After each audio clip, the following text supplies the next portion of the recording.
Alright, we're back to Imaginary Only. Oh, well, you sound happy. Anytime that I get away from Jade in the IPC is a good time in my opinion. Oomph. So anyway, we're back on our usual nonsense to notice that a new banner has come around with quite possibly one of the most important pickups of this account. Oh, why is that? There's no imaginary characters here. Ah, but you see, Professor, there is something possibly more valuable here. You see, I'm really missing a Dance Dance Dance. Oh, color me impressed. You were actually looking to expand your options for once. I approve. So I also decided to be very mindful, very demure. Okay, it was a joke, you know, you didn't have to laugh that hard. I apologize. Continue. Anyway, I decided to roll on Boot Hill's Light Cone banner to try and fish for a copy. Because in the event that I do get a 5-star, Light Cone anyway, it would be at least useful for March when I run her for breaking alongside Rappa. Not a bad call at all. You're actually thinking. So anyway, we roll, and then we get it in the first 10 roll. Not much fishing involved. So the rest can go towards, My Day, and hopefully the Luocha rerun banner next patch. Unfortunately, there is no Luocha rerun banner next patch. Instead, it's just Wolf. But, you know, just in case, you know, Luocha comes back. So after we level up our new light cone, we go ahead and talk with the rest of the Astral Express about our next trip, before I then decide to go back to my new room and then sleep to the heat death of the universe. Get up. You're going to get bed sores. Okay. We then settle down and decide instead to make the jump to the next nearest star system, before Black Swan goes ahead to reveal us the next Mario Kart level. That is not... You know what? Sure. It's called a road, it's called the Rainbow Road. It is a road that you go. Ugh. We then catch Sunday drinking at the bar before we realize, wait a minute, March isn't bouncing around with the rest of us. Surely we need the imaginary gang here, right? We go looking for her to find her in a room rather sick looking. Oh no, Professor. You don't think she has that crow virus, do you? Crow virus? The one that the news talks about? Are you talking about bird flu? No, it's associated with beer. Oh my aeons, you are talking about something else entirely. No, she does not have Corvid virus. You know what? Never mind. I'm too furious right now. So anyway, we get March's camera before we wish her well, and let her get some sleep. Pom Pom then tells us that we'll touch down to the planet on our own with our own train car, which I can't help but be excited for. Broom broom. Upon riding down, we're then shot down and crash landed in possibly the bumpiest ride of our life. Good thing we hit this hallway though. Ow. Looking upon the wrecked train cart, we think to ourselves, I didn't do it. Before we look over to Dan, and well, you know, Dan, you're looking good. Real good. Sadly, he woke up before we could plant a kiss on those juicy lips of his. So that's what you were up to? No. I wouldn't dream of it. You know, you're the only one who has my heart. Oh, by all means, please don't think about me. The sooner you get over your obsession, the better. Oh, Professor, no need to be jealous. You're just stuck with me after all. So then we noticed off in the distance as we're traveling through. Is that a Mew? Oh, for the love of... Watch your feet. Anyway, wow, the environment conveniently switches back and forth, allowing us to run through here unhindered. Thanks, Mew! For the last time, that is not a Pokemon. Looking up at this new area, though, we see Atlas holding up the world and deciding to take a picture of it. Because nothing is more awe-inspiring than... Wait a moment. Is that Gabriel from Ultra Kill? I was rather proud of you, but then you just had to go and ruin it. Anyway, turning around then, we taking a picture of the cool Elden Ring door, and wow, look how caked up those statues are. Excuse me? Oh, don't worry. They're not as caked up as you are. You're getting way too bold, young lady. You keep this up and I'll leave you to Jade. No, please. I'm sorry. The Furii aren't that big of a deal. They have a new mechanic that's similar but different to the werewolves. Same multiple hit mechanic, making them weaker. It's just hitting these guys enough breaks their armor, giving back energy and causing more damage to them. So follow-up attacks bully them. After fighting them though, we encounter another attractive man who stole our baseball bat, as well as broke Dan's spear. Well, that was rude, bud. You gonna give that back? Or at the very least, give me a kiss on the cheek? Sorry. We also encounter this sassy lost child, who then shows us how books work on this planet. I know that reading can take you places, but I had no idea that it could activate Prince of Persia mechanics. So after we walk with her through time to get to the other side, we then get to ride dinosaurs onto the capital. Alright, I'm going to sleep. Wake me up when the Dragon's Dogma 2 DLC drops.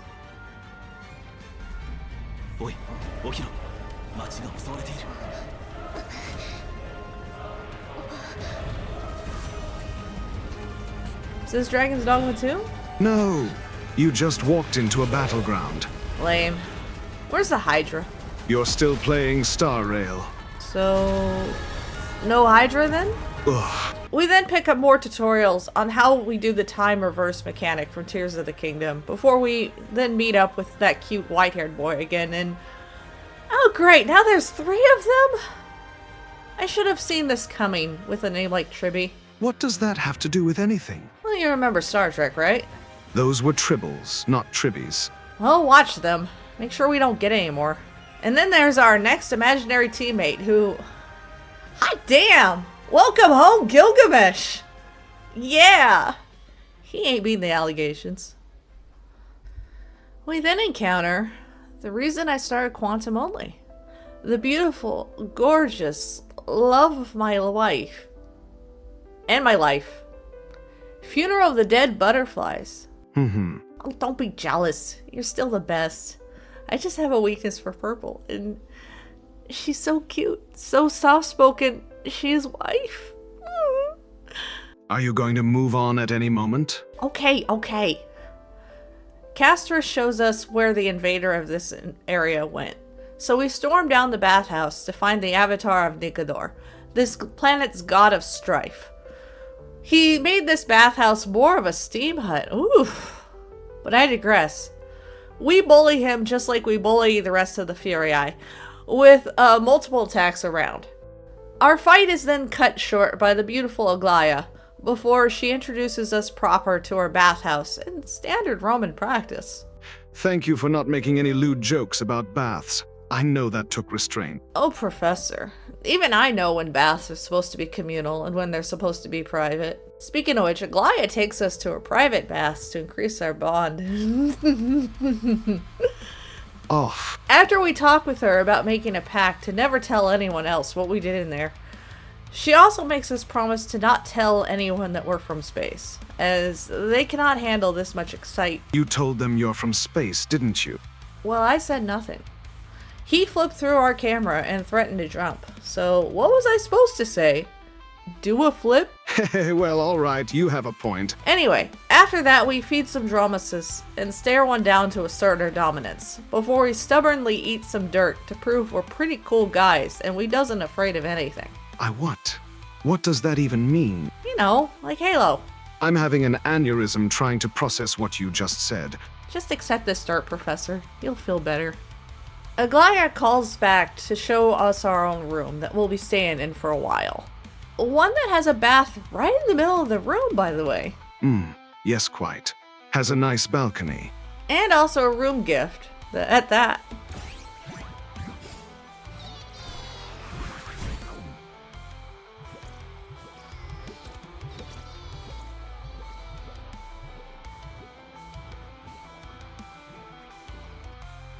Oh no, that is not happening here. Oh, Professor, it's just 5 jade. It's a matter of principle. Well, after we get our jades back, we go ahead and drown ourselves in the water basin. Delicious. Afterwards, Aglaia binds our hands and... Aglaia? I had no idea you were down for tying me up and taking advantage of me. And Castorus too? I don't mind this at all. Maybe then Professor can join in on this. She's executing you, you freak.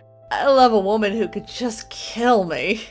All right, let me call Jade in here. No, please, I didn't mean her.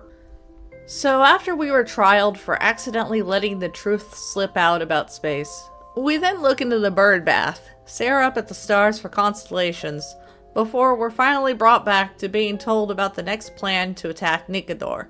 Because as it is right now, he's been real uppity and threatening to siege our city. We then head over to the entrance of his temple to find a literal sword of Damocles hovering over. See? Aren't you happy that I'm calling things for what they are, Professor? Yes, quite. Thank you for not calling it like a sword of revealing light or whatever nonsense you pulled from one of your other references. Oh man, I could have called it that. Mide then challenges us to a kill-off because he likes to show off, and how in the world are you going so fast? Man, what a tryhard. Hey, somebody's solving puzzles without us. At least I'm not so dumb as to do that to myself. I certainly didn't get a black screen that you get for getting hit by the boulder. No, I didn't get that at all. You know, you can admit when you're wrong at any time. We then take pictures of the sick God of War looking arena, do more puzzles, which I gotta hand it to them. This rocket punch is really something. There's a dad joke for you again. I wasn't laughing. Meeting back up with Mide when the storm down the stairs to finally lay the smackdown on Nikedor. But there is not much change in the fight as before. So, as you can imagine, we're bullying him again with multiple attacks is more than enough to get him to heal. He's a sore loser though. And it's revealed that not only is he just gonna get knocked down, he's gonna get back up again, but with a whiskey drink, and a vodka drink, and a lager drink, and a cider. Will you stop already? Okay, sorry. Point is, he has our city at gunpoint, and with a sword, so I guess it would be sword point.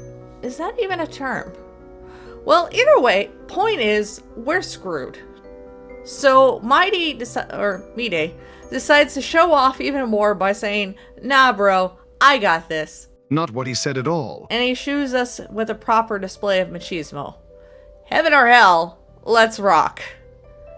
We decided then to talk to our buddy, the Time Titan, before he responded that we aren't his buddy guy. So we had to tell him that we aren't his guy friend, and then he said, No, stop it. We are not doing this. Would you prefer who's on first base instead? Ha. Fine. We then do a scales puzzle, where then, since you can imagine, we're answering riddles from a god. You know, that's kind of the point. It's a clue that will later make you go, oh, that's what he meant. Stars above. The answer to this case is just putting a camera on the pan. So, I guess the true star rail then was the friends that we made along the way. We then step outside and... oh, now I get it. Stars above. The aliens are French, aren't they? Ahem. Mew comes back to unlock a latent memory in us by the time that we're on the Astral Express, which was yesterday, but our memory is really bad, which causes Fuli to step in and give us possibly the best gift of all, reminding that the Page Master existed at one point. What you do with that information is neither here nor there, just as long as you remember that was the thing. Anyway, back to being Harmony though, because this is imaginary only. No ice, and by extension, no Mew allowed. Sorry, Mew. Wait, does Mew have ice powers? Well, Mew can learn any move in Pokemon, so probably. But either way, sorry Mew. Gonna have to go back. We then go back, find some shattered memories before making our way back to the arena. And, what were we doing again? Not wasting everyone's time and drooling all over me. Are you sure? Yes. Okay, we're going back to the arena, and we open a portal to the past version of this place, and to try to undo the immortality Nikedor has with our quantum wife Castorus. We then are stopped by the door and told that we need 3 members in a party before this tall, dark, and handsome strolls up. Man, this planet's really getting to me as far as attractiveness goes. I can barely stand it. We eventually push through to get to the last puzzle room with all the swords, as we fantasize while staring at the sweat dripping from Gnaeus' arms here, and... Oh, he was Nikador this entire time, wasn't he? Figures. I can't say that I'm opposed to the enemies to lovers trope, but do we have to keep fighting in order to... What will it take for you to cease you ogling the final boss and focus on this episode? Are you sure you want to ask that, Professor? You may not like the answer.